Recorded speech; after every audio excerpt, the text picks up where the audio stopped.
नमस्कार। जैसे हम लोगों ने यूजीसी नेट के लिए जो कार्यक्रम शुरू किया था, उस क्रम में सबसे पहले हम लोगों ने यूनिट 7 पढ़ा, जो कि कहानी है। उसके बाद से यूनिट 5 पढ़ रहे हैं, जो कि कविता है। और उसी के क्रम में आज हमें आंसू पढ़ना है, जो जयशंकर प्रसाद के द्वारा लिखा गया है। और जो भी प्लेलिस्ट है वो ऑलरेडी बना दिया गया है, आप प्लेलिस्ट से जाकर के लाइन बाय लाइन देख सकते हैं। क्योंकि मेरा उद्देश्य है कि जो भी यूजीसी नेट का सिलेबस है ना, वो स्पष्ट शब्दों में एक अच्छे नोट्स के रूप में आपके सामने रखूं, वो भी लाइन बाय लाइन प्लेलिस्ट बना करके, ताकि जो भी यूजीसी नेट की प्रिपरेशन कर रहा है ना, फ्री ऑफ कॉस्ट जितने सिलेबस है ना उसको पढ़ सके, उसको देख सके। क्योंकि मैं देखता हूँ आज के समय में बहुत सारे लोग ढेर ढेर रुपयों में अपने कोर्सेज बेच रहे हैं, जबकि ऐसा कुछ ना हो, इसलिए मैंने ऐसा शुरू किया है। तो चलिए, ज़्यादा देर आपका समय नहीं लेंगे और शुरू करेंगे आंसू को। ठीक है, तो आंसू कविता का पहला संस्करण जो है 1925 में साहित्य सदन चिरगांव झांसी से प्रकाशित हुआ था। आंसू कविता का दूसरा संस्करण जो है 1933 में भारतीय भंडार प्रयाग से प्रकाशित। आंसू के दो संस्करण, पहले में 126 छंद और दूसरे में 190 छंद था। ठीक है, यह है जो भी है। आंसू की पंक्तियों में 14 मात्राओं का प्रयोग किया गया है। हिमकर का अर्थ चांद है, क्योंकि ये ना बहुत जगह क्वेश्चन पूछा हुआ है, चाहे वो असिस्टेंट प्रोफेसर का हो या नेट का एग्जाम हो, उसमें ना ये क्वेश्चन बहुत बना है कि हिमकर का अर्थ क्या है। तो जब मैं इसका नोट्स बना रहा था तो मुझे मिला, तो मैं डायरेक्ट इसको फैक्ट के रूप में शामिल कर दिया। मानस सागर में रूपक अलंकार है, सेम यही चीज उसमें भी है। ये भी प्रोफेसर के एग्जाम में सवाल बना है, इसलिए मैंने इसको एज इट इज शामिल कर लिया है। क्यों? लाल लहर की बातें लहर स्मृति का प्रतीक है। आंसू को हिंदी का मेघदूत कहा जाता है। आंसू को हिंदी का मेघदूत कहा जाता है। यह एक विरह प्रधान स्मृति काव्य है। अब हम जीवन परिचय देख लेंगे जयशंकर प्रसाद का। जयशंकर प्रसाद को छायावाद का ब्रह्मा कहा जाता है। जयशंकर प्रसाद आरंभ में कलाधार उपनाम से ब्रज भाषा में कविताएं लिखते थे। इनके बाल्यकाल का नाम जो है ना झारखंडी था। ये आप वन लाइनर के रूप में याद रखेंगे, क्योंकि हो सकता है किसी अन्य एग्जाम में पूछ ले कि झारखंडी किस लेखक का बाल्यकाल का नाम था। पहली कविता सावन पंचक कलाधार उपनाम से 1906 में भारतेंदु पत्रिका में छपी। जयशंकर प्रसाद की पहली पुस्तक उर्वशी चंपू काव्य है। यह कीर्ति कामायनी की श्रद्धा का पूर्व संस्करण भी कहलाती है। झरना को छायावाद की प्रथम प्रयोगशाला भी कहा जाता है। ठीक है, चित्राधार जयशंकर प्रसाद की ब्रज भाषा की कविताओं का संकलन है। उसके बाद देखेंगे प्रेम पथिक 1909 में ब्रज भाषा में लिखा गया था, जिसकी खड़ी बोली में रूपांतरण सन 1914 में किया गया। प्रेम पथिक पर गोल्ड स्मिथ की रचना द हर्मिट का प्रभाव माना जाता है।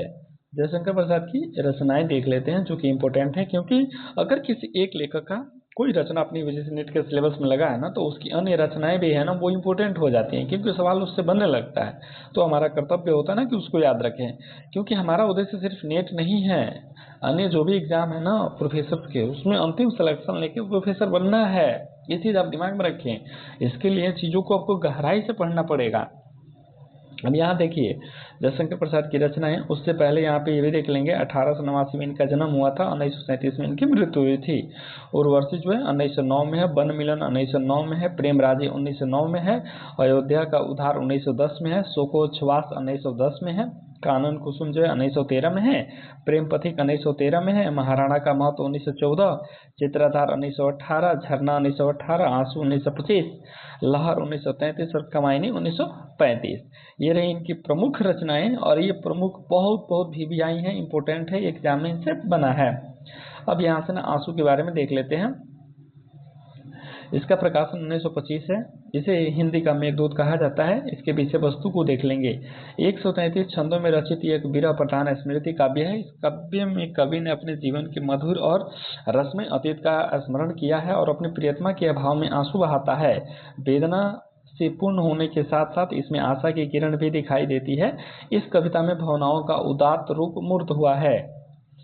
यह कविता आध्यात्मिक संकेतों के साथ लौकिक प्रेम की बातें स्पष्ट करती है। कविता में कवि ने लौकिक प्रेम से अलौकिक रंग में डुबाकर प्रस्तुत किया है। अब इसमें विशेष क्या है ना, उसको देख लेते हैं। तो विशेष में क्या क्या है कि यह एक श्रेष्ठ गीति काव्य है, छायावादी विशेषताओं से युक्त श्रेष्ठ छायावादी काव्य है। इसकी भाषा में कोमलता और लाक्षणिकता की प्रधानता है।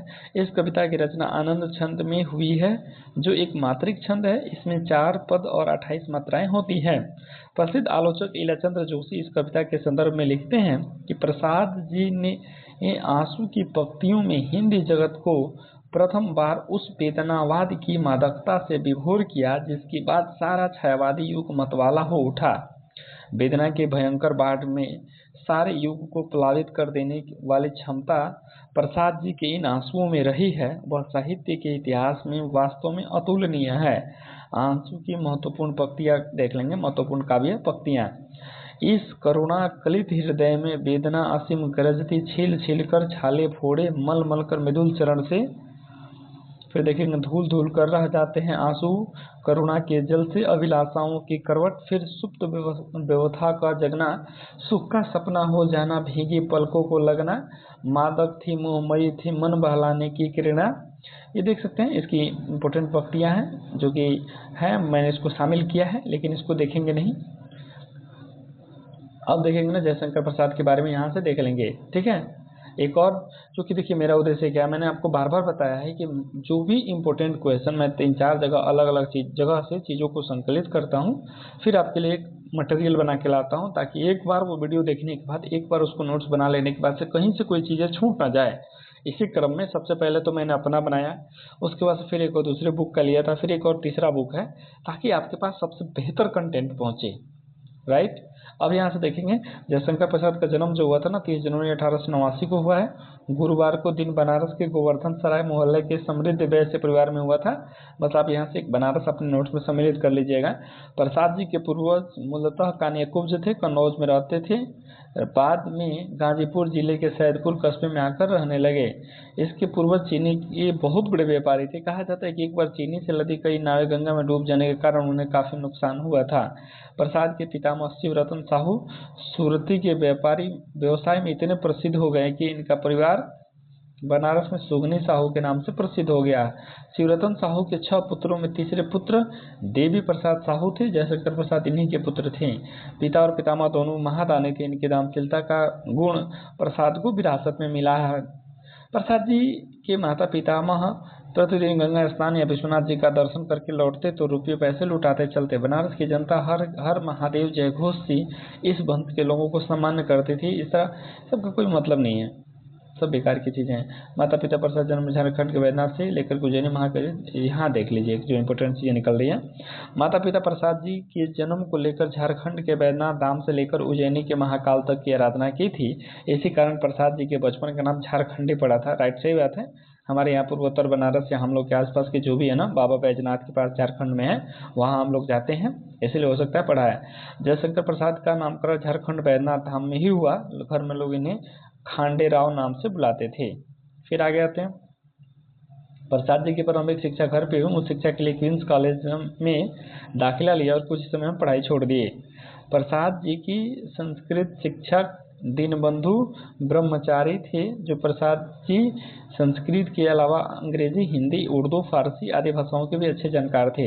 अमरकंटक यात्रा से लौटने के बाद इनके पिता की मृत्यु हो गई। माना जाता है कि 3-4 वर्ष बाद माता जी भी गुजर गईं।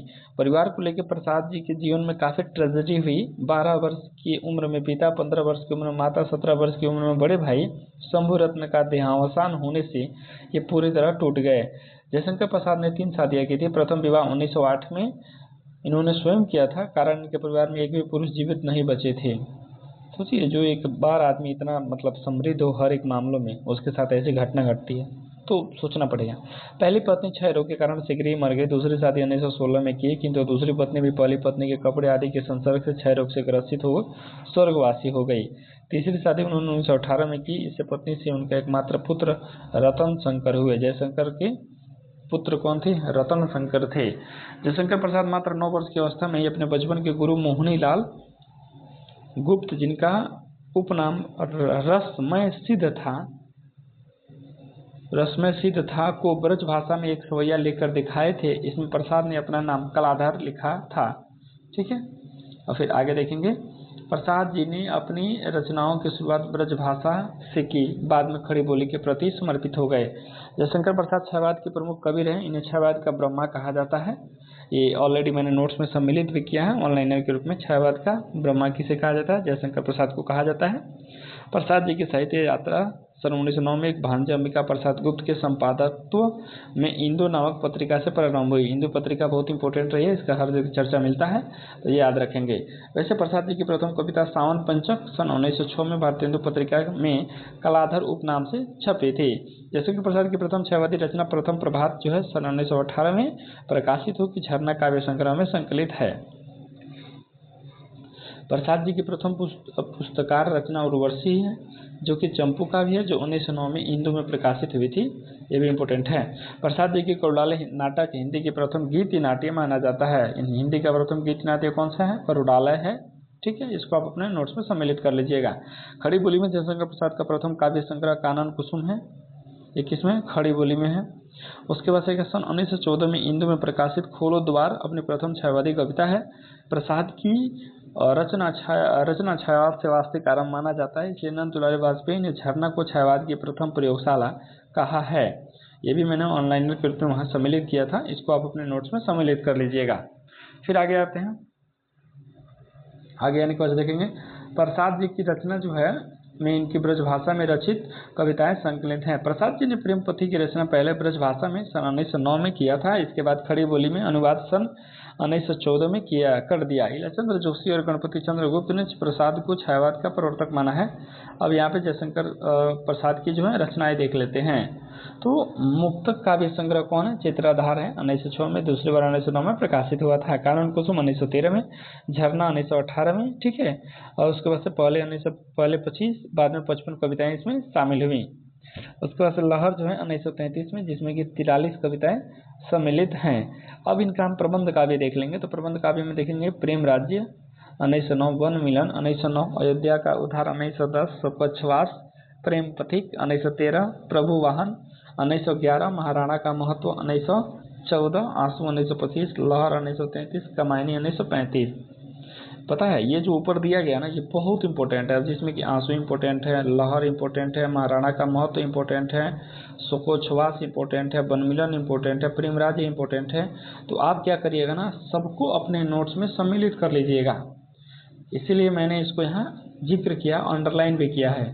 अब यहाँ से देखेंगे, जैसे कि अगर बात कर लेते हैं नाटक का, नाटक में सज्जन जो है 1910 में, ये भी इंपॉर्टेंट है। कल्याणी पढ़ 1912, ये भी इंपॉर्टेंट है।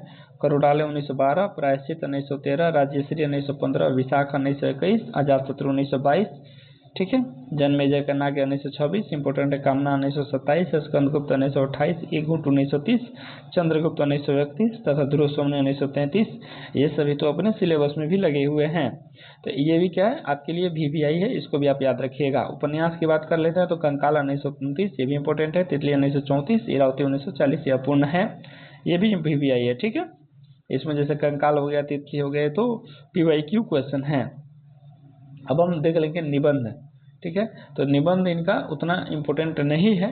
अन्य निबंध के बारे में देख लेंगे, ये भी उतना इम्पोर्टेंट नहीं है। कहानी संग्रह की बात कर लेते हैं। तो जो छाया है ना, 1912 में प्रथम संग्रह प्रकाशित हुआ था। एक प्रतिध्वनि बहुत इंपॉर्टेंट है, कई जगह हमको मिला हुआ है, आप इसको शामिल कर लीजिए। आकाशदीप तो आपको याद ही होगा, अपने सिलेबस में लगा हुआ है, तो इसको कैसे भूल सकते हैं। आंधी 1931 ये भी इंपॉर्टेंट है। इंद्रजाल 1936 ये भी पूछा हुआ है, PYQ है, ठीक है। तो इस तरह से जो भी इम्पोर्टेंट है उसको आप अपने नोट्स में सम्मिलित कर लीजिए। प्रसाद जी की प्रथम कहानी ग्राम का प्रकाशन 1910 में इंदु पत्रिका में हुआ था, ये भी पूछा हुआ है। जयशंकर प्रसाद की पहली कहानी कौन सी है? तो ग्राम है, और ये किसी प्रोफेसर के एग्जाम में पूछा हुआ था, राइट। फिर नीचे चलते हैं। प्रसाद की बाल मनोवैज्ञानिक आधारित महुआ कहानी प्रेमचंद्र को बहुत पसंद थी। अब यहाँ देखेंगे ना जयशंकर प्रसाद के बारे में विद्वानों की राय। जयशंकर प्रसाद के पुत्र रत्न शंकर उनकी करुणामयी साधना में कर्मवृत्ति का सामान्य और तात्विक प्रवाह था। उस प्रभाव का अवसर और आवश्यकता अनुसार व्यापार और साहित्य में विनियोग रहा। शिवपूजन सहाय वैदिक ऋचाएं और उपनिषदों के लक्ष्यदार वाक्य से उन्हें कंठस्थ थे ही। संस्कृत महाकवियों ने किस शब्द का कहाँ किस वर्ष कैसा चमत्कार पूर्ण प्रयोग किया है, उसको भी वे सोदाहरण उपस्थित करते चलते थे।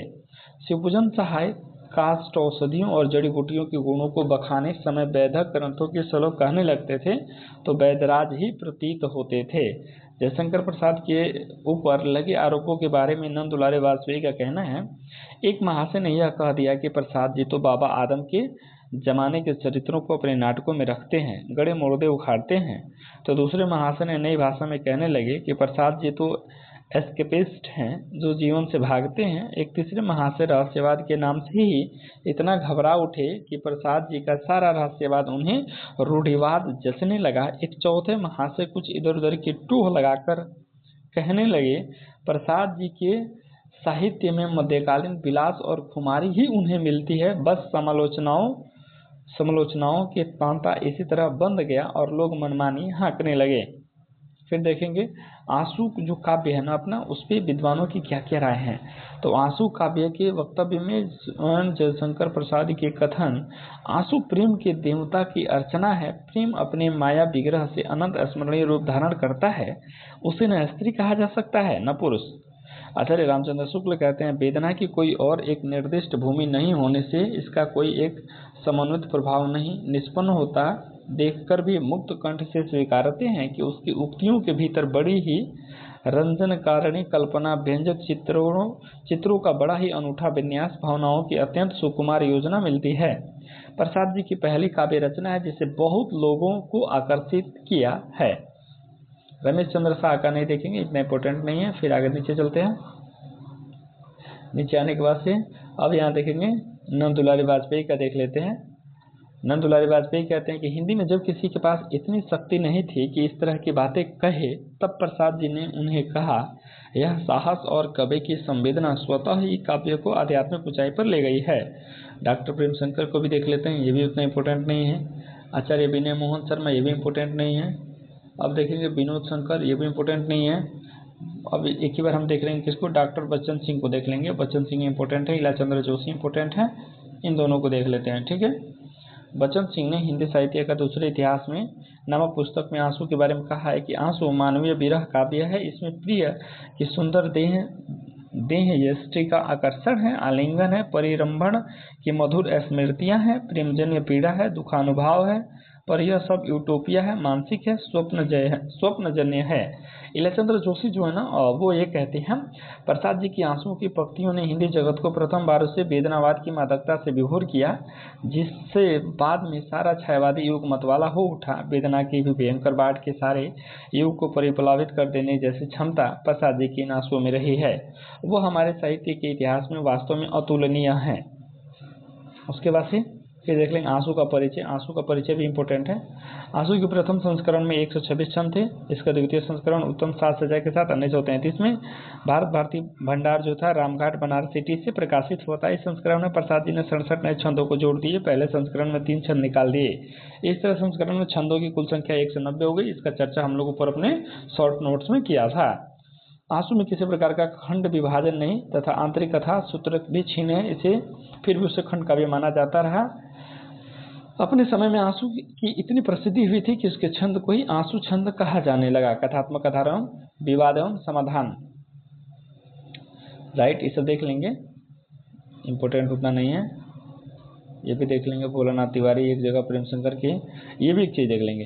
एक जगह और प्रेम शंकर आंसू के बारे में कहते हैं कि प्रसाद जी की प्रेम भूमिका लौकिक और मानवीय है, उसका विकास भी संसारिक धरातल पर होता है तथा उसकी परिणति है उदात्त विश्व प्रेम या सर्वतोमुखी करुणा में। डॉक्टर भोलानाथ तिवारी छायावाद के सारे श्री समृद्ध फूलों और सूलों को समाहित करने वाली इस कीर्ति ने छंद शैली, संगीत, शब्द योजना आदि सभी दृष्टियों से हिंदी के अनगिनत कवियों को प्रभावित किया है, प्रेरणा दी है और नवयुवकों के हृदय की हार रही है और है भी। आंसू काव्य से महत्वपूर्ण प्रश्न जो कि बन सकते हैं। जयशंकर प्रसाद ने आंसू का प्रथम प्रकाशन संभवतः 1982 में यानी 1925 में किया था। वैसे आंसू का रचना काल 1923-24 माना जाता है। आंसू काव्य का प्रथम प्रकाशन साहित्य सदन चिरगांव झांसी से हुआ था। इसमें 126 छंद थे। आंसू काव्य का द्वितीय प्रकाशन 1933 में भारती भंडार से हुआ, जिसमें 190 छंद थे। आंसू एक विरह काव्य, इसमें निराशा, दुख और पीड़ा के साथ आशा और विश्वास के स्वर भी मुखरित होते हैं। ये ऑलरेडी हम लोग ऊपर चर्चा कर चुके हैं, ठीक है। हिंदी का मेघदूत कहा जाता है। उसके बाद एक चीज़ और है, लीलाधर जगूड़ी ने आंसू को हिंदी में शायरी की पहली किताब माना है। ये तो इम्पोर्टेंट नहीं, पूछा नहीं जा सकता है। यहाँ देखेंगे आचार्यानंद दुलारे वाजपेयी ने आंसू काव्य को जीवन का वास्तविक प्रयोगशाला का आविष्कार माना है। डॉक्टर बच्चन सिंह आंसू काव्य को अतिशय भावुकता, उसके बाद से कचाई, कैसुर प्रयोग तथा यूटोपिया लक्षित काव्य कहा है। आंसू काव्य में आंसू छंद में ही रचित है, देख लेते हैं। आंसू काव्य आंसू छंद में ही रचित है, ठीक है। इस छंद में 14 मात्राएं और टोटल मतलब 28 मात्राएं होती हैं। प्रसाद ने मानव छंद में किंचित परिवर्तन कर इस छंद को बनाया है। फिर से इलाचंद्र जोशी, आंसू प्रसाद जी ने तपन के व्यक्ति को स्पष्ट रूप से झलक दी है निराशा की आशा में। एक चीज यहाँ थोड़ा इंपॉर्टेंट लग रहा है, इसको शामिल कर लेंगे अपने नोट्स में। इस काव्य में भी एक दर्शन है और वो है वेदना दर्शन। इस दर्शन के द्वारा कवि जीवन के परित्याग की ओर संकेत न करके जीवन के प्रति अगाध प्रेम और विश्वास से सिक्त करने की बात की है। इस काव्य में प्रसाद जी के काश्मीरी दर्शन का भी प्रभाव है, जिसमें नवीन दृष्टिकोण पर बल दिया जाता है। इस तरह से इम्पोर्टेंट था। और यहाँ एक दो और इम्पोर्टेंट लाइनें हैं, उसको भी देख लेंगे। प्रसाद ने आंसू काव्य में नारी के प्रति प्रेम और श्रद्धा की भावना, दूसरों के प्रति अगाध विश्वास एवं प्रेम की भावना, समाज कल्याण की भावना, समर्पण की भावना आदि विचारों को प्रस्तुत किया है। कवि प्रसाद ने प्रेम से उत्पन्न पीड़ा को जीवन, मृत्यु और अमरता का आधार बताकर विश्व को नवजीवन प्रदान करने वाला कहा है। कवि प्रसाद ने आंसू काव्य में अपने निविड़ जीवन के सुख दुखात्मक अनुभूति का चित्रण करते हुए जीवन को सुख और दुख की लीला भूमि कहा है। यहाँ मिलन और विरह है, शोक और आनंद है। प्रसाद ने सुख और दुख को नियति का दान मानते हुए दोनों को एक ही चेतना का दो रूप माना है। फिर यहाँ देखते हैं, अभी इम्पोर्टेंट कुछ नहीं दिख रहा है। उसके बाद यहाँ एक दो लाइनें देख लेंगे। कवि प्रथम के प्रथम आगमन तथा प्रथम परिचय को याद करता है। कभी उन्हें लगता है कि उस पृथ्वी की न थी, स्वर्गीय आभा थी कि उसे मिलने को पृथ्वी पर आई थी। आंसू के अंत में कवि ने व्यष्टि प्रेम को समष्टि प्रेम से जोड़कर व्यथित विश्व के प्रति हार्दिक सहानुभूति प्रदर्शित करते हुए निर्मम जगति को मंगलमय उजाला मिलने की बात कर कवि ने निराशा के पंख में कल्याण का कमल विकसित किया है। समासतः कहा जा सकता है कि आंसू काव्य में हलचल और उन्माद, अतृप्ति, पिपासा, प्रेयसी की निष्ठुरता, हृदय की गहरी टीस और आहे मस्ती, प्रेमोन्माद, विलासपूर्णता, सरसता, यौवन विलास का उद्वेग, बिछुह से उत्पन्न क्षोभ, तड़पन, व्याकुलता सभी आंसू में समाहित हैं। फिर भी आंसू के माध्यम से कवि के हृदय से फूट पड़ी है। उसके बाद देख लेंगे, फिर अभी इम्पोर्टेंट नहीं है। महत्वपूर्ण पंक्तियां हैं, महत्वपूर्ण पंक्तियां तो हैं, लेकिन एग्जाम में इनसे सवाल बनने के चांसेस बहुत कम हैं, या बनता भी है तो उसको हम देख लेंगे, ठीक है। मिलेंगे फिर अगली वीडियो में, तब तक के लिए धन्यवाद।